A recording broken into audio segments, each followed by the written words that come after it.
सभी भेदभावों से परे हो, ऐसी प्रथाओं का त्याग करके जो महिलाओं के सम्मान के विरुद्ध हो। हमारी सामाजिक संस्कृति की गौरवशाली परंपरा का महत्व समझे समझे और उसका परीक्षण करें। प्राकृतिक पर्यावरण के जैसे के अंतर्गत वन, झील, नदी और वन्य जीवों का सुरक्षा करके और उसका संदर्भ करके तथा प्रमाणित के प्रति दया भाव रखें। वैज्ञानिक दृष्टिकोण, मूल्यवाद और ज्ञान प्रचलन तथा सुधारों की भावनाओं का विकास करें। सार्वजनिक संपत्ति को सुरक्षित रखें और हिंसा से दूर रहें।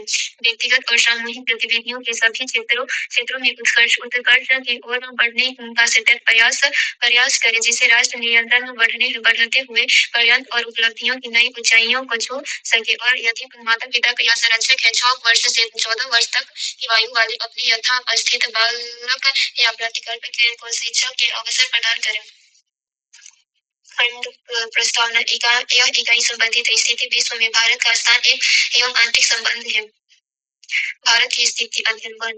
पिछली कक्षाओं में आप भारत का मानचित्र देख चुके हैं। अब आप भारत के चित्र को जरा गौर से देखिए और इसका अधिकांश एवं देशांतरीय विस्तार ज्ञात कीजिए। क्या आप इसके दक्षिणतम और उत्तरतम अक्षांशों को तथा सबसे पूर्वी और सबसे पश्चिमी देशांतरों को चिन्हित कर सकते हैं? भारत की मुख्य भूमि उत्तर में पश्चिम से लेकर दक्षिण में कन्याकुमारी तक और पूर्व में अरुणाचल प्रदेश से पश्चिम में गुजरात तक फैली हुई है। भारत के सीमांतर्गत क्षेत्र आगे समुद्र की ओर 12 समुद्री मील लगभग 21.9 किलोमीटर तक फैला हुआ है। परिवर्तन के लिए बॉक्स देखिए। मानक मील 63,360 इंच और समुद्री मील 72,960 इंच। मानक मील लगभग 1.6 किमी से 1.584 किमी है। समुद्री मील लगभग 1.8 किमी से 1.824 किमी है। हमारे देश से दक्षिणी सीमा बंगाल की खाड़ी में 6 डिग्री से 45 सेकेंड ऊपरी अक्षांश तथा निर्धारित होती है। आइए हम इतने बड़े अक्षांशीय एवं देशांतरीय विस्तार के परिणाम का विश्लेषण करें। यदि आप भारत के अक्षांशीय और देशांतरीय विस्तार की गणना करें तो यह लगभग 30 से है, जबकि उत्तर से दक्षिण तक इसकी वास्तविक दूरी 3,214 किलोमीटर और पूर्व से पश्चिम तक इसकी दूरी केवल 2,933 किलोमीटर है। इसके अंतर का क्या कारण है? इसे जानने के लिए पुस्तक भूगोल में प्रयोगात्मक कार्य भाग 1 प्रोचर 2006 के अक्षांश देशांतर तथा समय के अध्ययन संख्या 3 को देखें। यह अंतर इस तथ्य पर आधारित है कि ध्रुवों की ओर जाते समय दो देशांतर रेखाओं के बीच की दूरी घटती जाती है, जबकि दो अक्षांश रेखाओं के बीच दूरी हर जगह एक सी रहती है। दो अक्षांश रेखाएं के बीच की दूरी ज्ञात कीजिए। अक्षांश रेखाओं के मानक से ज्ञात होता है कि भारत दक्षिणी हिस्सा उष्णकटिबंध में और उत्तरी हिस्सा उपोष्णकटिबंधीय अथवा उपोष्ण कटिबंधीय में स्थित है। यही स्थिति देश में भू-आकृति, जलवायु, मिट्टी के परतों तथा प्राकृतिक वनस्पति में पाई जाने वाली भारी भिन्नता के लिए उत्तरदायी है। आइए अब हम देशांतरीय विस्तार और भारत के लोगों पर उसी के प्रभाव का अध्ययन करें। देशांतर रेखाओं के मानक से स्पष्ट होता है कि इनमें से लगभग 30 डिग्री का अंतर है, जो हमारे देश के सबसे पूर्व एवं सबसे पश्चिमी भागों के समय में लगभग 2 घंटे का अंतर पैदा करता है। आप भारतीय मानक समय से पहले से ही परिचित है। मानक यामोत्तर का क्या उपयोग है? जब उत्तर पूर्व राज्यों में जेम्स लीमर की तुलना में सूर्य 2 घंटे पहले उदय होता है, तो पूर्व में डिब्रूगढ़, इसफाल तथा देश के अन्य भागों में स्थित जैसलमेर, भोपाल अथवा चेन्नई में गाड़ियां एक जैसे समय दिखाती है। ऐसा क्यों होता है? भारत के कुछ ऐसे स्थानों के नाम लीजिए जिनसे मानक यामोत्तर गुजरती है। विश्व के देशों में आपसी समझ के तहत मानक यामोत्तर को 7 सेकेंड देशांतर के गुणात्मक पर चुना जाता है। यही कारण है कि 42 सेकेंड भूतपूर्व यामोत्तर को भारत के मानक यामोत्तर चुना गया है। भारतीय मानक समय ग्रीनिच मध्य समय से 5 घंटे 30 मिनट आगे है। कुछ देश ऐसे हैं जिनमें से अधिक पूर्व पश्चिम विस्तार के कारण एक से अधिक मानक देशांतर रेखाएं हैं। भारत संयुक्त राज्य अमेरिका में 6 समय प्रतिबंध है।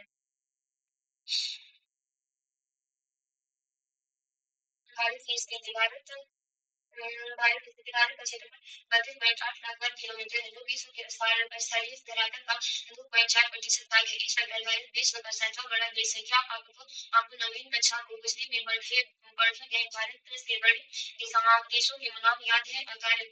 भारत के अगार ने इस विशिष्ट भौतिक विविधता प्रदान की है। भारत में कुछ पर्वत, गंगा, ब्रह्मपुत्र, महानदी, कृष्ण, गोदावरी और कावेरी जैसे बड़ी नदियां हैं और उत्तर पूर्व और दक्षिण भारत में भी वनाच्छादित पहाड़ियां हैं, जबकि मरुस्थल में रेत के विस्तृत फैलाव, उत्तर में हिमालय पर्वतीय, उत्तरी पश्चिम के हिंदुकुश एवं सुलेमान श्रेणी, उत्तर पूर्व में पूर्वांचल पहाड़ी तथा दक्षिण में विशाल हिंद महासागर में सीमांकित एक बृहद भौगोलिक इकाई है, जिसे भारतीय उपमहाद्वीप का कहा जाता है। इसमें पाकिस्तान, नेपाल, भूटान, बांग्लादेश और भारत आते हैं। भूतल का हिमालय अपनी अन्य श्रेणी के साथ एक मौजूद भौतिक अवरोध की भूमि भूमि निभाता निभाता रहता है। वेलियर, वेलन, सीबकीला, नाथुला तथा बेगोनियोला जैसे कुछ पहाड़ियां दरों को छोड़कर इससे पार करना मुश्किल था। इसलिए हिमालय पर्वत ने भारतीय उपमहाद्वीप को एक अद्वितीय क्षेत्र पहचानना साबित करने में सहायता की है। भारत के भौगोलिक मानचित्र का हवाला देते हुए आप उन भौतिक विविधताओं का वर्णन कर सकते हैं जो कश्मीर से कन्याकुमारी, राजस्थान एवं जैसलमेर से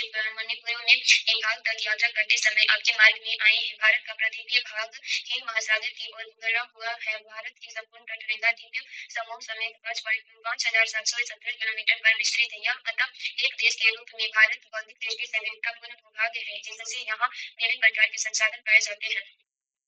क्या आपको याद है कि ट्रांसपोर्ट भवन एनसीटी आरटी एवं डेजर्ट पोर्टल है, जो देश के प्राकृतिक संसाधन, पर्यावरण एवं सतत विकास में इसकी भूमिका बारे में छात्रों के बीच जागरूकता लाने के लिए मानसिक आधारित शिक्षा प्रदान करता है। यह एनसीईआरटी पाठ्यक्रम के आधार पर एनसीईआरटीसी सदस्यों की एक पहल है। आप भारत के विभिन्न मानचित्र को देख सकते हैं। भारत एवं उसके पड़ोसी भारत के स्थिति मानचित्र चित्र 1.2 की जांच करें। आप देखेंगे कि भारत एशिया महाद्वीप के दक्षिण मध्य भाग में स्थित है और बंगाल की खाड़ी और अरब सागर के रूप में विस्तृत इसकी दोनों भुजाएं हिंद महासागर के साथ सीमा बनाती है। प्रागद्वीपीय भारत की इस समुद्री स्थिति की वजह से ही भारत समुद्र एवं वायु मार्ग द्वारा अपने पड़ोसी क्षेत्रों से जुड़ा है। मानचित्र को देखते हुए भारत ने पड़ोसी देशों की एक सूची बनाई है। श्रीलंका मालदीव हिंद महासागर में स्थित दो द्वीपीय देश है जो भारत के पड़ोसी है। श्रीलंका भारत के मन्नार की खाड़ी और पाक जल संधि द्वारा अलग हुआ है। खाड़ी तथा जल संधि में अंतर स्पष्ट कीजिए। क्या आप सोचते हैं कि आज से आधुनिक युग में भौतिक दूरी अपने पड़ोसी देशों से अंतरक्रिया करने में बाधक है? हमने किसी भौतिक दूरियों द्वारा पैदा किए गए यात्रा के घर्षण को तटस्थ किया है। एरिया का लाभ स्कूल भवन एनसीईआरटी पोर्टल पर भारत के मानचित्र का निरीक्षण कर और भारत की अंतर्राष्ट्रीय सीमा के पास स्थित राज्यों, जिलों, गांवों के बारे में जानकारी एकत्रित करें। नीचे दिए गए विकल्पों से उपयुक्त उत्तर का चयन कीजिए। निम्नलिखित में से कौन सा अक्षांशीय विस्तार भारत की संपूर्ण भूमिका के विस्तार के संदर्भ में प्रकाशित है?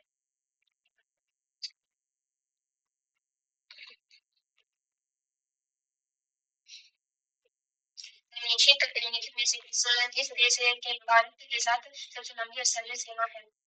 सबसे लंबी स्थलीय सीमा और चीन में कौन सा देश क्षेत्रफल में भारत से जुड़ा क्षेत्रफल से भारत से बड़ा है? निम्नलिखित विमानतल में कौन सा भारत का सबसे महंगा विमानतल है? अगर आप एक सीधी रेखा में राजस्थान में नागालैंड की यात्रा करें तो निम्नलिखित निम्नलिखित निम्नलिखित निम्नलिखित राज्यों में से किस एक आप पार नहीं करेंगे? अगर आप एक सीधी रेखा में राजस्थान और नागालैंड की यात्रा करें तो नदियों में से किसका एक को आप पार नहीं करेंगे? निम्नलिखित प्रशांतों का तीसरे शब्द में उत्तर दें। क्या भारत को एक से अधिक मानक समय की आवश्यकता है? यदि हाँ, तो आप ऐसा क्यों सोचते हैं? क्या भारत को एक से अधिक समय मानक रेखा की आवश्यकता है? भारत की लंबी तटरेखा क्या प्रभाव है? भारत का देशांतरी फैलाव इसके लिए किसी प्रकार का लाभप्रद है। जब कि पूर्व में नागालैंड में सूर्य पहले उदय होता है और पहले से ही अस्त होता है। फिर भी कोहिमा और नई दिल्ली में घड़ियां एक ही समय क्यों दिखाई देती है? पारिस्थितिक पर आधारित कार्यक्रम। इस अभ्यास को समझना योग्य विद्यार्थियों से करवाना में अध्यापक सहायता कर सकते हैं। एक संदर्भ पेपर पर मध्य प्रदेश, कर्नाटक, मेघालय, गोवा, केरल तथा हिमालय के जिलों की संख्या को अवलोकित कीजिए। क्या जिलों की संख्या का राज्यों के क्षेत्रों से कोई संबंध है? उत्तर प्रदेश, पश्चिम बंगाल, बंगाल, गुजरात, अरुणाचल प्रदेश, तमिलनाडु, त्रिपुरा तथा राजस्थान में से एक कौन सा राज्य सर्वाधिक जनसंख्या घनत्व वाला और कौन सा न्यूनतम जनसंख्या घनत्व वाला राज्य है? राज्य के क्षेत्रफल एवं जिलों की संख्या के बीच संबंध को ढूंढिए। तटीय सीमाओं से संलग्न राज्य की पहचान कीजिए। पश्चिम से पूर्व की ओर स्थलीय सीमा वाले राज्यों का क्रम तैयार कीजिए। प्रादेशिक पर आधारित लेखन आपको इस अध्ययन को समझने एवं विद्यार्थियों से करवाने में अध्यापक सहायक कर सकते हैं। और केंद्र शासित क्षेत्र को सूचित बनाई जिनकी स्थिति तटवर्ती है। राष्ट्रीय राजधानी क्षेत्र द्वीपीय तथा अंडमान एवं निकोबार द्वीप समूहों के क्षेत्रफल और जनसंख्या में अंतर की व्याख्या आप किसी प्रकार करेंगे? एक ग्राफ पेपर पर दंड आरेख द्वारा केंद्र शासित क्षेत्रों के क्षेत्रफल एवं जनसंख्या को आलेखित कीजिए।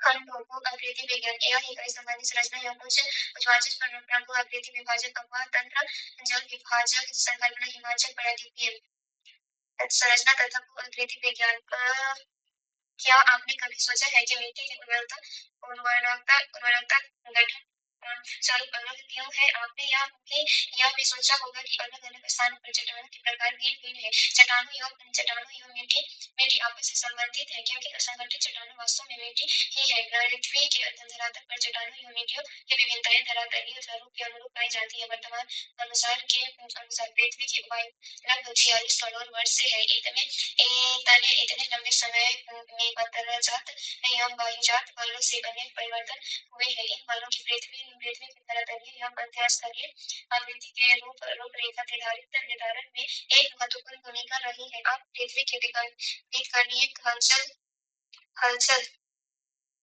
हलचलों के विषय में भौतिक भूगोल का परिचय परिचय नामक पुस्तक में पढ़ चुके हैं। क्या आप जानते हैं कि करोड़ों वर्ष पहले इंडिया प्लेट भूमध्य रेखा से दक्षिण में स्थित थी? यह आकार में काफी करोड़ वर्ष के दौरान यह प्लेट हिस्सों में टूट गई है और ऑस्ट्रेलिया प्लेट दक्षिण पूर्व तथा इंडियन प्लेट उत्तरी दिशा में खिसक गई है। क्या आप इंडिया प्लेट के खिसकने के विभिन्न आवश्यक को रेखांकित कर सकते हैं कि इंडिया प्लेट का खिसकना अब भागी जारी है और इसका भारतीय उपमहाद्वीपों के भौतिक पर्यावरण पर महत्वपूर्ण प्रभाव है? क्या आप इंडिया प्लेट के उत्तर में खिसकने के परिणामों का अनुमान लगा सकते हैं? भारतीय उपमहाद्वीपों की वर्तमान वैज्ञानिक संरचना एवं इसके क्रियाशील प्राकृतिक प्रक्रम मुख्यतः अंतर्जित एवं बाह्य जनित बलों एवं प्लेटों के क्षैतिज संरक्षण की अंत क्रिया के परिणाम स्वरूप अस्तित्व में आई है। भूवैज्ञानिक संरचना एवं शैल या समूह की विभिन्नता के आधार पर भारत के 3 भूवैज्ञानिक खंडों में विभाजित किया जाता है जो भौतिक लक्षणों पर आधारित है। प्रायद्वीपीय खंड हिमालय और अन्य अतिरिक्त प्रायद्वीपीय पर्वत हिमालय सिंधु गंगा ब्रह्मपुत्र मैदान। प्रायद्वीपीय खंड की उत्तरी सीमा कटी फटी है जो कच्छ से आरंभ होकर अरावली पहाड़ियों के पश्चिम से गुजरती हुई दिल्ली तक और फिर यमुना एवं गंगा नदी के समांतर राजमहल की पहाड़ियों एवं गंगा डेल्टा तक जाती है। इसके अतिरिक्त पूर्व में करबी एवं मेघालय का पूर्व पठार तथा पश्चिम में राजस्थान भी इसी खंड के विस्तार है। पश्चिम बंगाल में मालदा प्रांत उत्तर पूर्व भाग में स्थित मेघालय एवं करबी एवं पठार को छोटा नागपुर पठार से अलग करता है। राजस्थान में यह प्रायद्वीपीय खंड मरुस्थल सतही से ढका हुआ है। प्रायद्वीप मुख्यतः प्राचीन ग्नाइस एवं ग्रेनाइट से बना है। ग्रेनाइट कल्प से यह भूखंड एक खंड के रूप में खड़ा है। व्यवहार स्वरूप पश्चिम तट समुद्र में डूबा होने और कुछ हिस्से वायुतात्विक क्रियाओं से परिवर्तित होने के उपरांत भी इस भूखंड के वास्तविक आधार तल पर प्रभाव नहीं पड़ता है। इंडो ऑस्ट्रेलिया प्लेट का हिस्सा होने के कारण यह ऊर्ध्वाधर हलचल एवं खंड प्रश्न से प्रभावित है। नर्मदा ताप्ती और महासागरीय महानदी के रिपन घाटियां और सतपुरा ब्लॉक पर्वत इसके उदाहरण है। प्रायद्वीप में मुख्यतः और विशिष्ट पहाड़ियां सम्मिलित है जैसे जैसे अरावली नलमा अवंती रेनीकोंडा बलकोंडा श्रेणी और महानंदी मेहंदी गिरी पहाड़ी आदि। यहाँ की नदियां काफी उथली और कम होती है।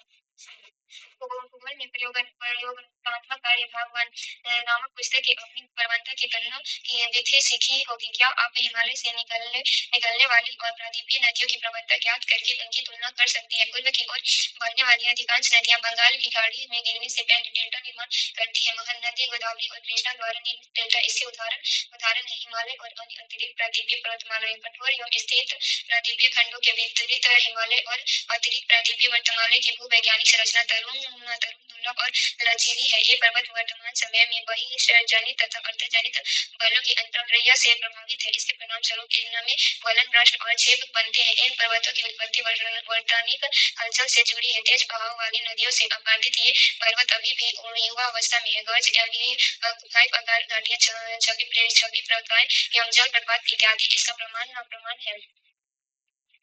सामान्य है। सिंधु गंगा ब्रह्मपुत्र मैदान भारत के अतिरिक्त वैज्ञानिक खंड सिंधु गंगा और ब्रह्मपुत्र नदियों का मैदान है। मूलतः ये एक भूगर्भित गर्त है। इसका निर्माण मुख्य रूप से हिमालय पर्वतमाला निर्माण प्रक्रिया के तीसरे चरण में लगभग 6.4 करोड़ वर्ष पहले हुआ था। तब से इस हिमालय प्रदेशियों से निकलने वाली नदियां अपने साथ लाए हुए अवसादों से बट रही है। इन दोनों जलोढ़ की औसत गहराई 1,000 से 200 मीटर ही है। ऊपर लिखित वृत्तांतों से पता चलता है कि भारत के विभिन्न क्षेत्रों की वैज्ञानिक संरचना के महत्वपूर्ण अंतर है। इसके कारण दूसरे पक्षों जैसे धरातल और भू आकृतियों पर दूरगामी प्रभाव पड़ता है। भारतीय उपमहाद्वीपों में भौगोलिक और भू आकृति प्रक्रियाओं का जहाँ के भू आकृति एवं उच्चाच पर महत्वपूर्ण प्रभाव पाया जाता है। भू आकृति किसी स्थान की भू आकृति उसकी संरचना क्रिया और विकास की अवस्था का परिणाम है। भारत में धरातलीय विभिन्नताएं बहुत महत्वपूर्ण है। इसके उत्तर में एक बड़े क्षेत्र में उबड़ खाबड़ स्थलकृति है। इनमें से हिमालय पर्वत श्रृंखला है जिनमें से अनेक चोटियां सुंदर घाटियां एवं महाखंड दक्षिण भारत की स्थिर है परंतु कटा पठार है जहाँ अवरोधन चट्टान खंड और गारो की भरमार है। इन दोनों के बीच उत्तर भारत का विशाल मैदान है। मोटे तौर पर भारत और निम्नलिखित भूप्रदेशों को खंडों में बांटा जा सकता है। उत्तर तथा उत्तरी पूर्व पर्वतमाला उत्तरी भारत का मैदान प्रायद्वीपीय पठार भारतीय अर्थव्यवस्था तटीय मैदान द्वीपीय समभूभाग उत्तर तथा उत्तर पूर्वी पर्वतमाला उत्तर तथा उत्तरी पूर्वी पर्वतमाला में हिमालय पर्वत और उत्तरी पूर्वी पहाड़ी शामिल है। हिमालय से कई समांतर पर्वत श्रृंखला में इसमें से विस्तृत हिमालय पाठ हिमालय श्रृंखला मध्य हिमालय और शिवालिक प्रमुख श्रेणियां हैं। भारत के उत्तरी पश्चिम भागों में हिमालय की श्रेणियां उत्तर पश्चिम दिशा में दक्षिण पूर्व दिशा की ओर फैली है। दार्जिलिंग और सिक्किम क्षेत्र में ये श्रेणियां पूर्व से पश्चिम दिशा में फैली है जबकि अरुणाचल प्रदेश में दक्षिण से उत्तर पश्चिम की ओर घूम जाती है। मिजोरम नागालैंड मणिपुर की पहाड़ियां उत्तर दक्षिण दिशा में फैली है। बृहद हिमालय श्रृंखला जिसके केंद्रीय आवासीय श्रेणी भी कहा जाता है कि पूर्व पश्चिम लंबाई लगभग 2500 किलोमीटर तथा उत्तर से दक्षिण एसी की चौड़ाई 160 से 400 किलोमीटर है। जैसा कि मानचित्र में से स्पष्ट है कि हिमालय भारतीय उपमहाद्वीप तथा मध्य एवं पूर्वी एशिया के देशों के बीच एक मजबूत लंबी दीवार के रूप में बना है। क्या आप भारतीय उपमहाद्वीप के देशों के नाम बता सकते हैं?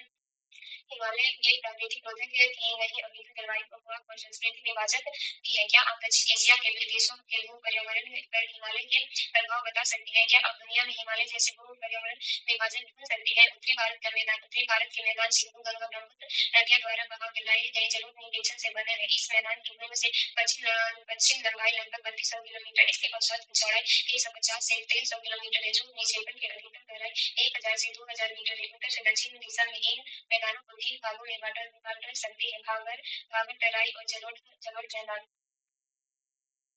जलोढ़ मैदान को आगे दो भागों में बांटा जाता है सतहत्तर और बांगर। भारत 8 से 110 किलोमीटर की चौड़ाई की पतली पट्टी है जो शिवालिक गिरि पहाड़ के समांतर फैली हुई है। उसके परिणाम स्वरूप हिमालय पर्वत श्रेणियों से बाहर निकलती नदियां यहाँ पर भारी जलभार जैसे बड़े शैल और गोलाश्म जमा कर देती है और कभी कभी स्वयं इसी में गुप्त हो जाती है। भाबर के दक्षिण में तराई क्षेत्र जिसकी चौड़ाई 10 से 20 किलोमीटर है। भाबर से क्षेत्र में गुप्त नदियां इस प्रदेश में धरातल पर निकल कर प्रकट होती है क्योंकि इनकी निश्चित वाहिकाएं नहीं होती है। एक क्षेत्र पर अनभूत बन जाता है जिसे तराई कहते हैं। यह क्षेत्र प्राकृतिक वनस्पति से गंदा रहता है और विभिन्न प्रकार की वन प्रणालियों का घर है। तराई से दक्षिण में मैदान है जो पुरानी और नई जलोढ़ से बना होने के कारण बांगर और खादर कहलाता है। इस मैदान में नदी और प्रौढ़ावस्था में पड़ने वाले बढ़ने वाली अपर्धन और निक्षेपण प्रक्रिया जैसे बल्लूरोधी का विस्फोट भूगर्भ झील किले और बूढ़ी नदियां पाई जाती है।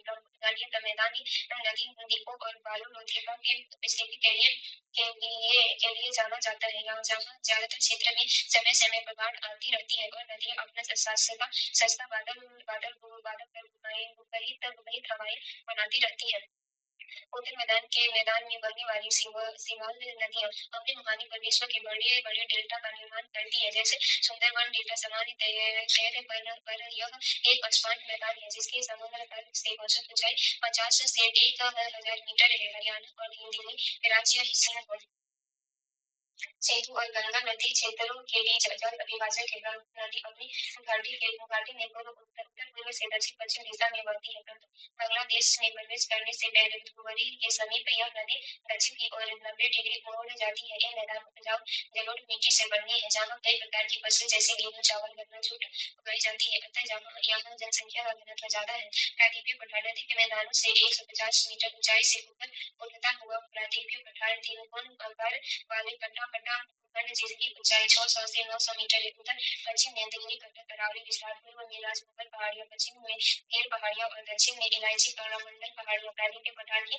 सीमाएं निर्धारित करती है। उत्तरी पूर्व में शिलांग तथा कर्विंग एलोंग पठार भी इसी भूखंड का विस्तार है। प्रायद्वीपीय भारत अनेक पठारों से मिलकर बना है, जैसे हजारीबाग, बांटू लायू पठार, प्राची पठार, मालवा पठार, कोयम्बटूर पठार, कर्नाटक पठार। यह भारत के प्राचीनतम और स्थित भूगोलों में से एक है। समांतर तौर पर प्रायद्वीप की ऊंचाई पश्चिम से पूर्व को कम होती चली जाती है, जिसका प्रमाण यहाँ की नदियों के बहाव की दिशा से भी मिलता है। प्रायद्वीपीय पठार की कुछ नदियों के नाम बताएं जो बंगाल की खाड़ी और अरब सागर में गिरती है। कुछ स्थलीकृत के नाम भी बताएं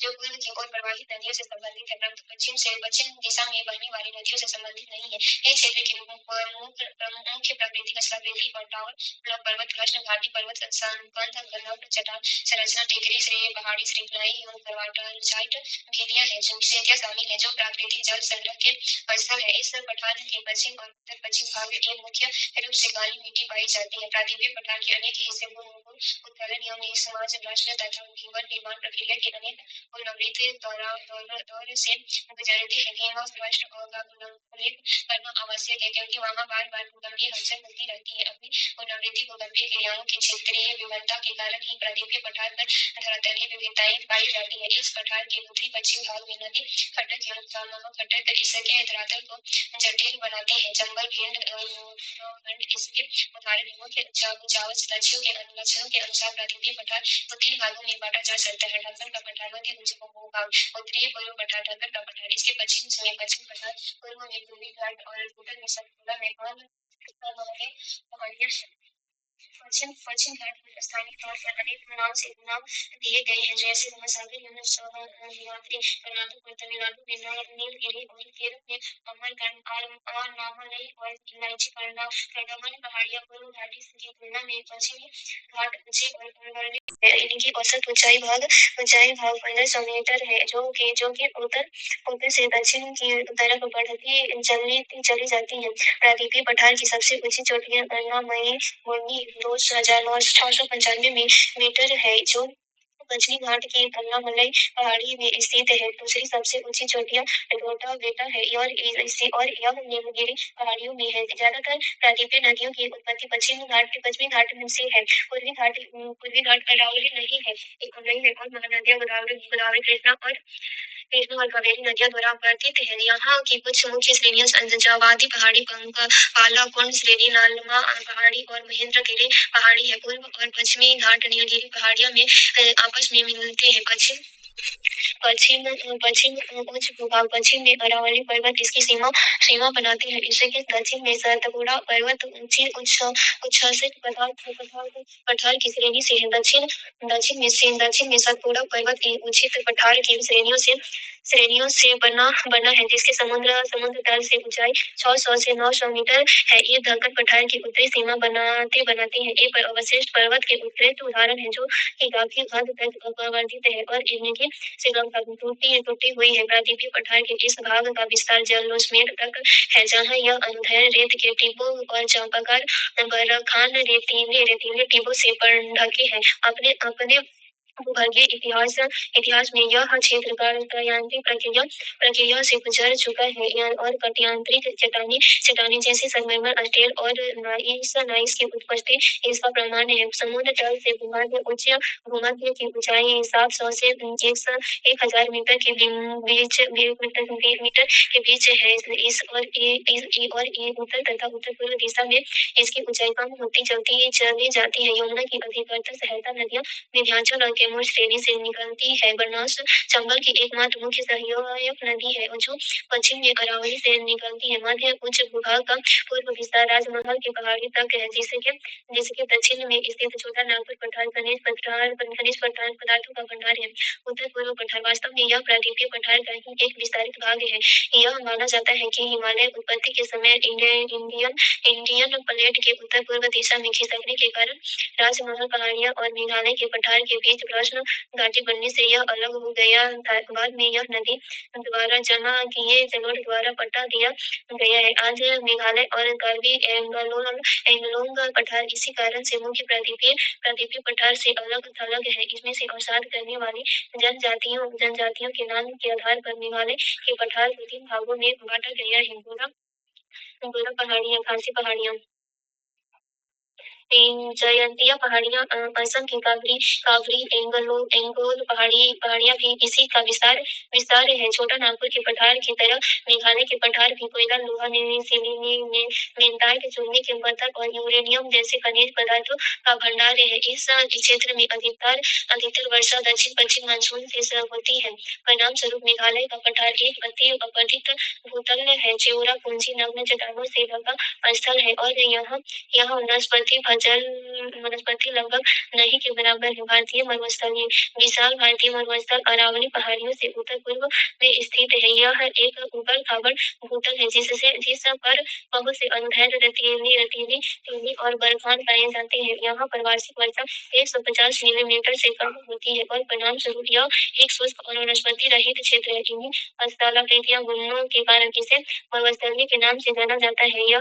माना जाता है कि मेसोजोइक काल में यह क्षेत्र समुद्र का हिस्सा था। इसी की पुष्टि आकलन में स्थित कास्टक जीवाश्म पार्क में उपलब्ध प्रमाणों तथा जैसलमेर के निकट ब्रह्मसर के आसपास के समुद्री निक्षेपण से होती है। कास्टक जीवाश्म की आयु लगभग 18 करोड़ वर्ष का आंकी गई है। यद्यपि इस क्षेत्र की भूगर्भीय चट्टान संरचनाएं प्रायद्वीपीय पठार का विस्तार है, तथापि अत्यंत शुष्क दशाओं के कारण इसकी धरातलीय आकृति क्या आप इस चित्र में देखिए गए बालू के टीपों के प्रकार को पहचान सकते हैं।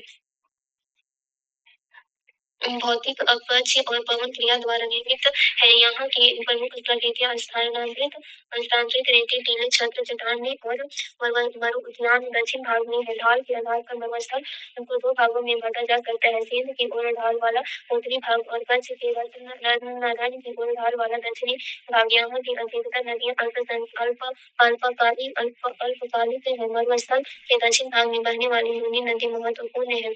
अल्पवृष्टि और बहुत अधिक वाष्पीकरण की वजह से इस प्रदेश में हमेशा जल का घटा रहता है। कुछ नदियां तो थोड़ी दूर तय करने के बाद ही मरुस्थल में विलीन हो जाती है। यह स्थलीय अपवाह का उदाहरण है, जहाँ नदियां झीलें या पलायन में मिल जाती है। इन पलायन झीलों का जल खरा होता है, जिसे नाम बनाया जाता है तटीय मैदान।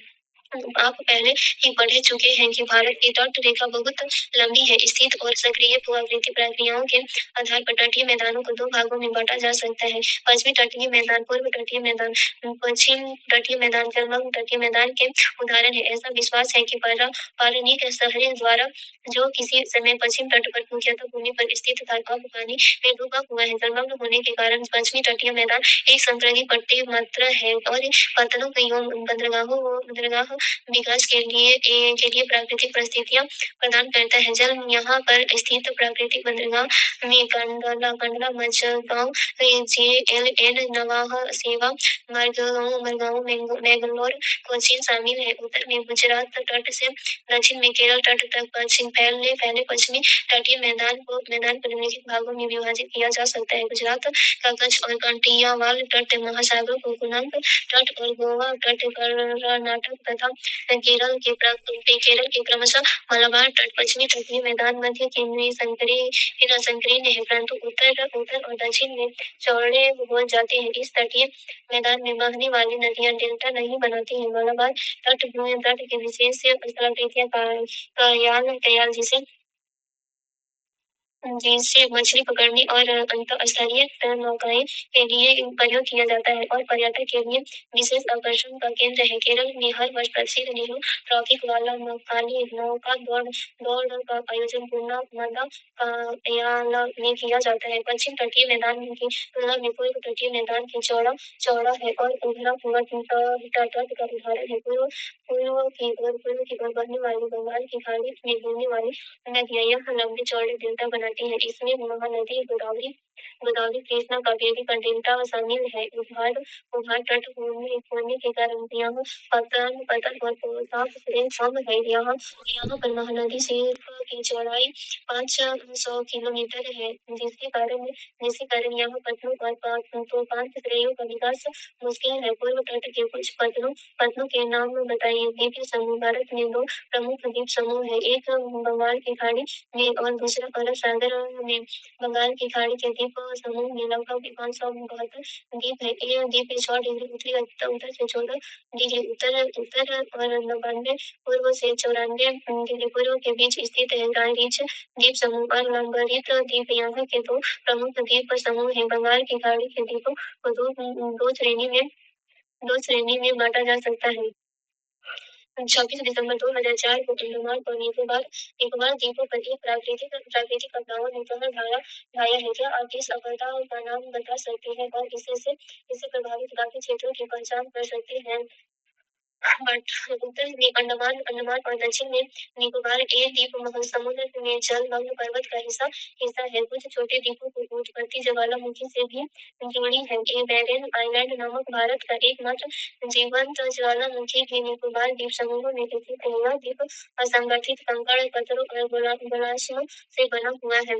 इस द्वीप समूह की मुख्यतः पर्वतीय चोटी चैंडल चोटी, उत्तरी अंडमान 780 मीटर माउंट डियोली मध्य अंडमान 515 मीटर, माउंट होयोक दक्षिण Andaman 460 metre, Mount Thuillier Great Nicobar 642 metre शामिल है। पश्चिम तट के साथ कुछ प्रवाल निपेशन तथा कुछ कुलीन यहाँ स्थित द्वीपों पर संवहनीय वर्षा होती है और भूमध्य रेखीय प्रकार की वनस्पति होती है। अरब सागर के द्वीपों में लक्षद्वीप द्वीप और निम्बा शामिल है। एक द्वीप 80 डिग्री उत्तर से 12 डिग्री उत्तर और 17 डिग्री पूर्व से 74 डिग्री पूर्व के बीच बिखरे हुए हैं। एक केरल तट से 280 किलोमीटर से 480 किलोमीटर दूर स्थित है। पूर्व द्वीप समूह परवाल निक्षेप से बना है। यहाँ 36 द्वीप है और इनमें से 11 पर मानव आवास है। न्यूनीकॉक सबसे बड़ा द्वीप है, जिसका क्षेत्रफल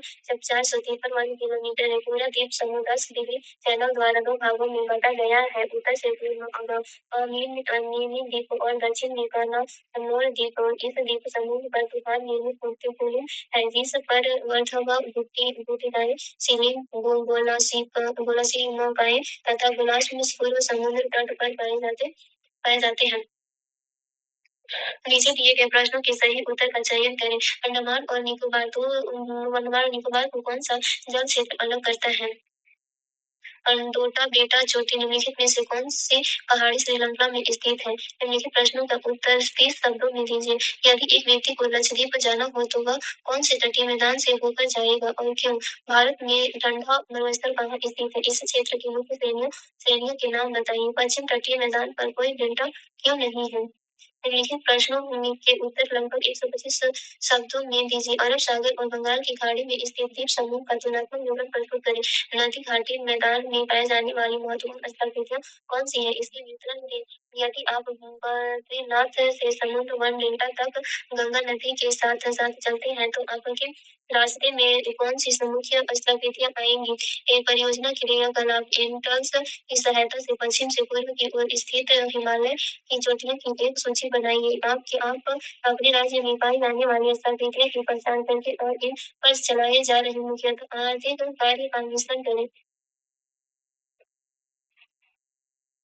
अपवाह तंत्र अपना वर्ष ऋतु में बहती नदियां जल एवं वाहिनियां देखी होगी जो अतिरिक्त जल बहाकर ले जाती है। अगर ये वाहिनियां न होती तो बड़े पैमाने पर बाढ़ आ जाती, जहां से ये वाहिनियां